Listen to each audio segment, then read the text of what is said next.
Hello प्यारे विद्यार्थियों, स्वागत है आप सबका दिशा पब्लिकेशन भीलवाड़ा के नए वीडियो में।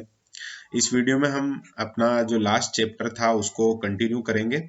लास्ट वीडियो में हमने बात की थी, सभ्यता स्थल से संबंधित वीडियो था वो, और राजस्थान के प्रमुख जो 4 सभ्यता स्थल हैं उनसे संबंधित सारा का सारा जो भी एग्जाम से संबंधित मैटर हैं उसमें हमने डिस्कस किया था। अब हम बात कर रहे हैं अन्य प्रमुख पुरा सभ्यता स्थलों में सर्वप्रथम बागोर के बारे में। बागोर के बारे में जो सबसे मेन बात है वो यहाँ मैंने नोट नहीं की है। ये चाह रहा था कि जो विद्यार्थी वीडियो देखेंगे उनको बहुत अच्छे से, सबसे पहले मैं लिख के अगर बताऊंगा तो उनको बहुत अच्छे से याद रहेगा।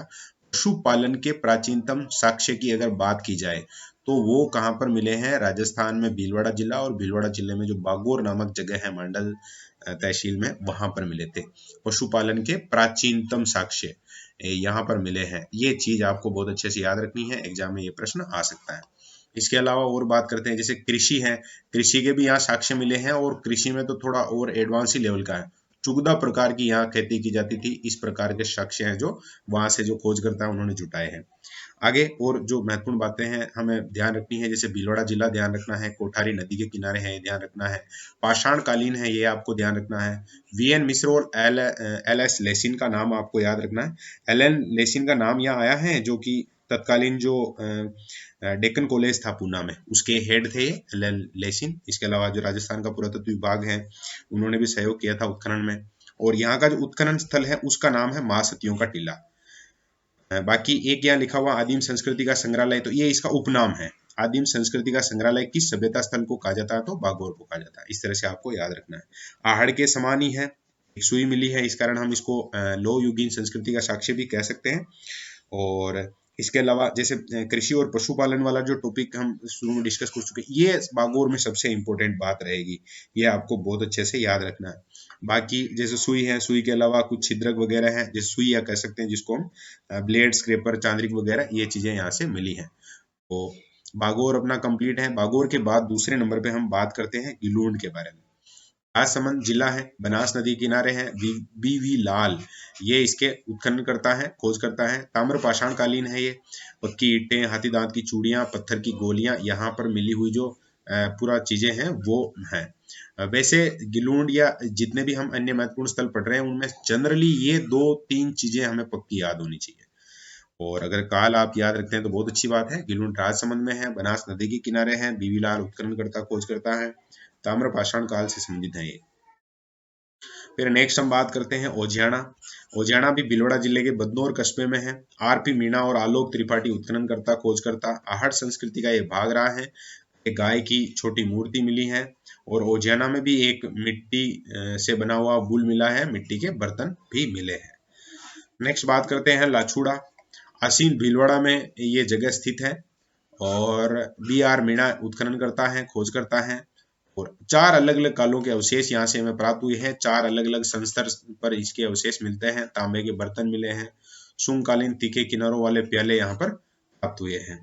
जैसे प्याले के लिए रंगमहल फेमस है, लेकिन यहाँ पर भी शुंग किनारों वाले प्याले मिले हैं। नेक्स्ट है बालाथल। बालाथल उदयपुर के जो वल्लभ नगर कस्बा है वहां पर स्थित पूरा सभ्यता स्थल है। वीएन मिश्र इसके खोज करता है। 1993 में इसका उत्खनन हुआ था। विशाल एक कक्ष मिला है जिसमें 11 अलग अलग मतलब भवन मिला है, जिसमें 11 अलग अलग कमरे हैं। तांबे के आभूषण मिले हैं, वृत्ताकार गड्ढे, कुत्ते की छोटी मूर्तियां, 5 लोहा गलाने की भट्टियां मिली हैं, कपड़े का टुकड़ा भी मिला है यहाँ पर। प्राचीनतम तांबे का एक सिक्का मिला है जिस पर हाथी और चंद्रमा के मार्क बने हुए हैं। मिट्टी के बर्तन चमकदार और खुरदरे यहाँ से प्राप्त हुए हैं। ये बात कर रहे थे हम बालाथल उदयपुर के बारे में। नेक्स्ट बात करते हैं रंगमहल। कांस्य युगीन है, ये थोड़ा सा ध्यान रखना आपको। कांस्य युगीन का मतलब समझना है आपको। जब हम तांबा और तांबा के साथ मिला देते हैं टिन, तो दोनों को मिलाकर जो बनता है उसको हम कांसा कहते हैं। तो उस समय की चीजें रंगमहल से मिली हैं, यानी कांस्य युगीन इसको मानना चाहिए।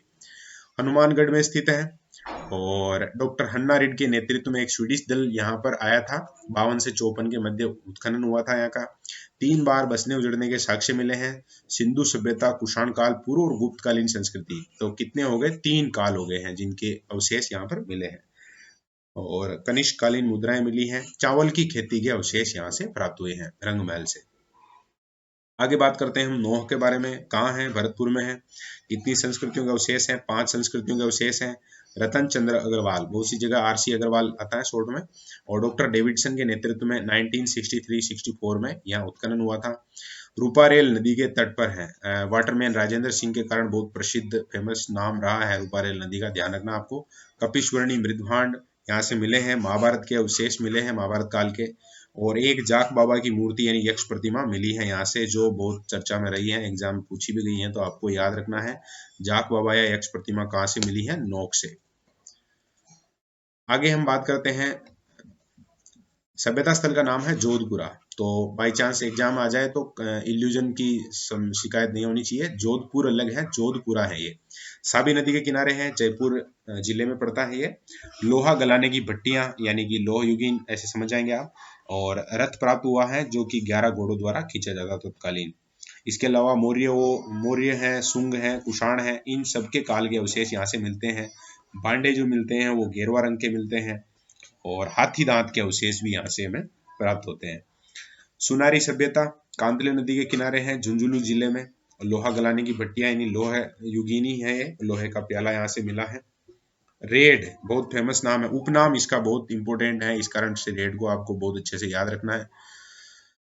टोंक में है, और नदी का नाम है ढील नदी। एशिया का सबसे बड़ा सिक्कों का भंडार है ये। मालव जनपद की मुद्राएं मिली हैं, और इसका उपनाम पक्का याद रखेंगे आप। प्राचीन भारत का टाटा नगर के नाम से कौन फेमस है? तो रेड टोंक फेमस है, ये बहुत अच्छे से आपको याद रखना है। पूरी उत्खनन करता है, 1964 में उत्खनन हुआ था। और एक बहुत ही फेमस जो बर्तन वगैरह हैं, पोर्ट वगैरह, जैसे मान लीजिए कोई बर्तन है तो उस पे स्वास्तिक अलंकरण मिला है। स्वास्तिक आप जानते हैं, इस तरह से मांगलिक कार्य होते हैं उसमें जो चिन्ह बनाया जाता है, स्वास्तिक चिन्ह, ये यहाँ से प्राप्त हुआ है रेड टोंक से। और जहाँ स्वास्तिक है तो निश्चित रूप से ये बात हम कर ही सकते हैं। ईसवाल, ईसवाल कहाँ स्थित है? तो उदयपुर में स्थित है, और कुषाण कालीन सिक्के यहाँ से प्राप्त हुए हैं। और सभ्यता स्थलों में जो लास्ट सभ्यता स्थल इंपोर्टेंट है, ये भी नगर कहाँ मिलता है? टोंक। और इसी तरह का एक नाम और आता है नगरी। तो नगरी के बारे में अगर बात आ जाए, कहीं प्रश्न आ जाए, तो वो है चित्तौड़ में। और यहाँ हम नगर की बात कर रहे हैं जो कहाँ है? टोंक में। ये मालव जनपद की तत्कालीन राजधानी रहा है, और प्राचीन नाम इसको करकोटा के नाम से जाना जाता था नगर को, जो कि कहाँ पर स्थित है? टोंक में है। और अगर कोई इस तरह का प्रश्न आए कि किस समय के यहाँ पर अवशेष मिले हैं, तो मालव जो राज करते थे उस समय के। तो इस प्रकार से हमने अन्य पूरा सभ्यता स्थल है उनके बारे में हल्की फुल्की चर्चा की है। निश्चित रूप से आपको कुछ चीजें समझ में आई होगी। जो भी महत्वपूर्ण बातें यहाँ थी, एक बार आपको रिवाइज करना है।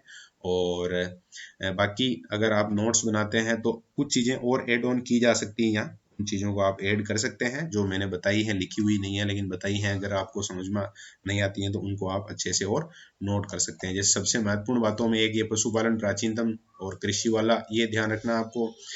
उपनाम में आपको एक अच्छे से ध्यान रखना है, प्राचीन भारत का टाटा नगर, रेड टोंक अभी हमने बात की थी, ये बहुत अच्छे से आपको याद होने चाहिए। 2 महत्वपूर्ण प्रश्न यहाँ पर बन रहे हैं। ओके, धन्यवाद।